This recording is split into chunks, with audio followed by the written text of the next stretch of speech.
Donc, nous remercions Dieu pour Jésus-Christ, nous remercions Jésus-Christ pour sa présence parmi nous ce soir. Nous le remercions parce qu'il est Dieu. Nous le remercions parce que sans Jésus-Christ, il nous serait totalement impossible, n'est-ce pas, d'aller devant Dieu. Je vais toujours le répéter, n'est-ce pas, parce qu'il faut savoir que ce n'est qu'à cause de Jésus. Ok, lorsque, par exemple, j'étais dans le monde, n'est-ce pas, lorsque j'étais dans le monde, je vous ai dit que, n'est-ce pas, c'est ma mère qui m'amenait chez les marabouts. Ok, ce n'est pas que je partais, que je savais ce que c'est que les marabouts. Et quand je partais chez les marabouts, quand ils parlaient leur langage, là, je ne comprenais rien. Donc c'est ma mère, n'est-ce pas, et ma sœur, et puis, n'est-ce pas, les membres de ma famille qui m'amenaient chez les marabouts.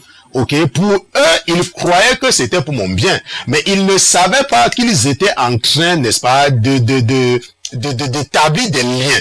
N'est-ce pas, ces liens-là, qui devait revendiquer ma vie des années plus tard. Donc, je ne sais pas par rapport à toi, je ne sais pas si tu es le genre de personne qui suit de façon aveugle tout ce que sa mère lui dit. Ok, il faut savoir que de la même façon que c'est ma mère qui m'encourageait à aller voir les marabouts, de la même façon aujourd'hui, peut-être que ta mère passe le temps à adorer les statues de Marie et les statues de Jésus. Peut-être que ta mère passe le temps à t'amener quelque part où on passe le temps à verser, n'est-ce pas, une certaine eau maudite qu'on appelle eau bénie, et tu es là, tu te laisses, n'est-ce pas, tu reçois les malédictions pour rien. Il faut savoir qu'il n'y a que Jésus-Christ.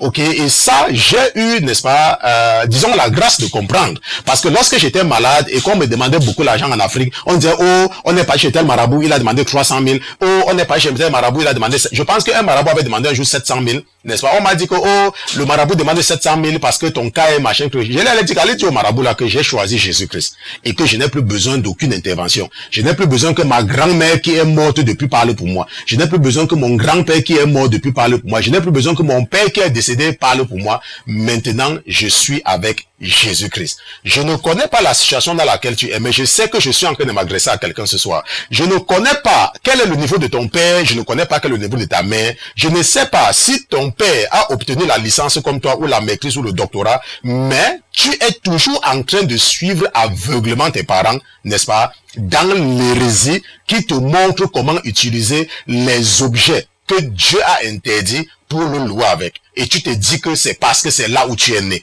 Oh, je suis né comme ceci, je vais mourir comme ceci. De la même façon que tu es né comme cela, tu vas également atterrir là où Michael Jackson se trouve.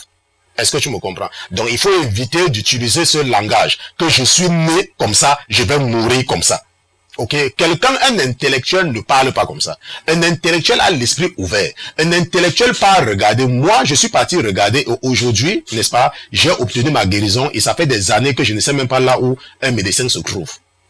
Peut-être toi, tu crois que tu es en train de servir un Dieu, mais tu connais le nom et le prénom de ton médecin. Ça veut dire que ton Dieu est inefficace. C'est ce que ça veut dire.